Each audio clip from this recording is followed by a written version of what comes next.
Hello students, third standard. I am your VE teacher Preeti Gupta.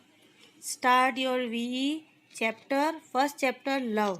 Love यानी कि प्यार, एक दूसरे से प्यार करना, अपने नेचर से प्यार करना, अपने आसपास जितनी भी चीज़ें हैं, अपने मम्मी पापा, उनके आसपास हमारे जो जितने भी एनिमल्स हैं, हमारा नेचर है, जानवर हैं, सभी चीज़ों से प्यार करना इंसान का सबसे बड़ा एक उनकी एक क्वालिटी होती है ये।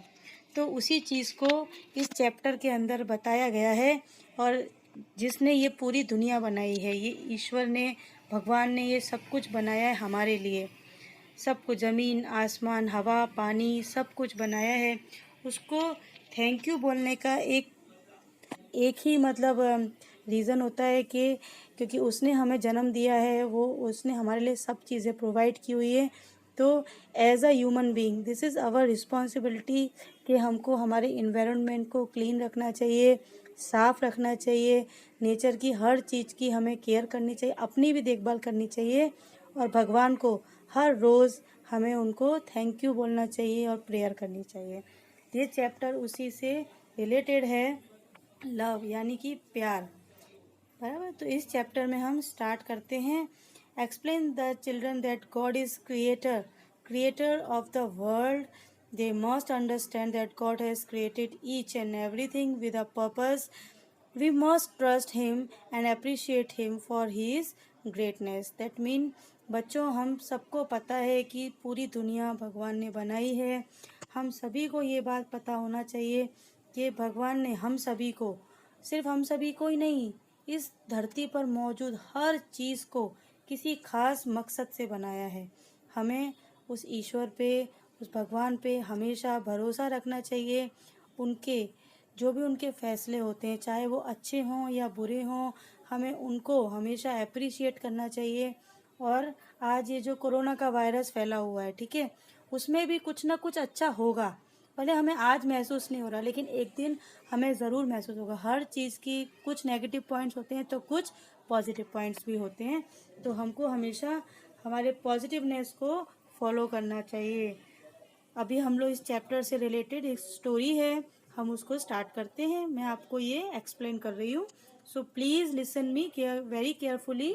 Late us read the given story to know that God is present everywhere. कि आज हम इस स्टोरी में जानेंगे कि भगवान हर जगह पर मौजूद है। Rama was disciple of Swami Shathakopa. He was most intelligent among all the disciples. He always listened carefully all the sermons taught by the Swami ji. Rama जो था वो स्वामी सातकुप के जो क्या कहते हैं, विद्यालय बोलते हैं या पाठशाला बोलते हैं, वहाँ का एक स्टूडेंट था, विद्यार्थी था, जो कि उसके सभी स्टूडेंट में सबसे ज़्यादा इंटेलिजेंट था।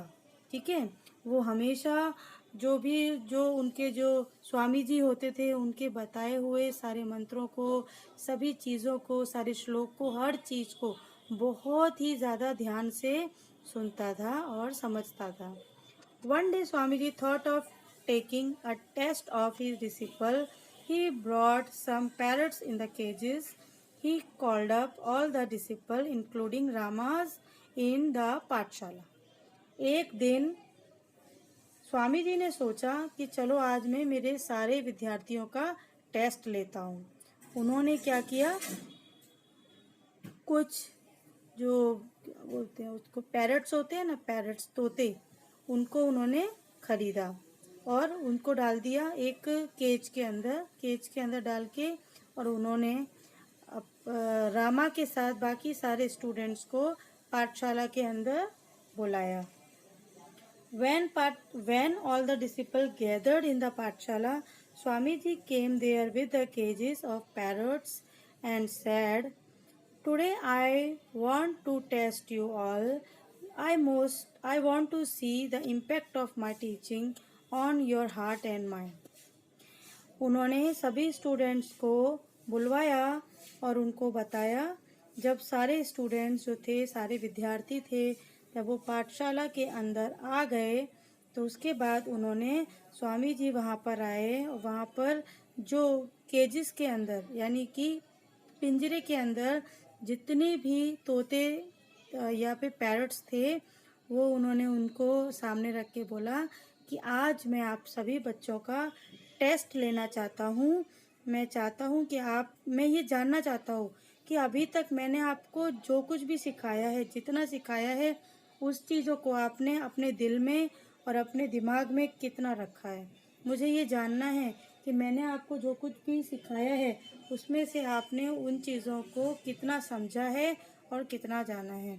बच्चों, मोस्ट ऑफ द टाइम क्या होता है, जब हम लोग स्टडी पे हम जाते हैं, अक्सर मैंने देखा है क्लासेस में बच्चों का ध्यान पढ़ाई पर नहीं होता है। एक दूसरे के साथ फाइट करने में, हमारे आगे वाले ने ऐसे किया, पीछे वाले ने ऐसे किया, उसने ये ले लिया, उसने ये कर दिया। हमें ये जो स्टोरी है, ये एक इस बात का एग्जाम्पल है कि हमें जिस टाइम पर हमारे टीचर्स हमको लेक्चर दे रहे हैं या हमको समझा रहे हैं या कुछ भी एक्सप्लेन कर रहे हैं, that time you must listen them to very very carefully. हमें उनके हर पॉइंट्स को, हर चीज़ को बहुत ही ध्यान से सुनना और समझना चाहिए, क्योंकि पता नहीं कौन सा पॉइंट है जो हमारी लाइफ को चेंज कर दे, उनकी कोई बात जो कि हमारे लिए, हमारी लाइफ के लिए बहुत ही इम्पोर्टेंट हो। सो मेरी ये आपसे रिक्वेस्ट है, ये आज के लिए ये इतना ही मैंने आपको ये चैप्टर है वो एक्सप्लेन किया है। आपको इस चैप्टर को बहुत अच्छे से रीडिंग करना है, इसको समझना है। कुछ भी समझ में ना आए तो आप मुझे व्हाट्सएप पर पूछ सकते हैं। और इसके जो भी हार्ड वर्ड्स हैं, आपको एक रफ नोटबुक बना लेनी है, ठीक है, वीई की, और उसमें जितने भी इसके हार्ड वर्ड्स हैं उन सबको आपको लिखना है और उसे कंपलसरी आपको लर्न करना है। ये टाइम आपके लिए बहुत इम्पोर्टेंट है, इनको वेस्ट मत करिए। एटलीस्ट 2 घंटा आपको, 2 आवर्स आपको डेली पढ़ना ही चाहिए, ठीक है। स्कूल ने आपके लिए ऑनलाइन स्टडी प्रोवाइड की हुई है, तो हम लोग जितना कर सकते हैं आपके लिए कोशिश कर रहे हैं। लेकिन अगर आप अपने एफर्ट्स नहीं डालेंगे तो फिर आप पीछे रह जाएंगे। इसलिए आपको 2 घंटे रेगुलर पढ़ना चाहिए। वीडियोस को ध्यान से आप सुनो, समझो। कुछ समझ में ना आए तो आप हमसे व्हाट्सएप पे पूछ सकते हैं, ठीक है। So all the best to all of you, keep watching my another videos, stay home, stay safe, good bye.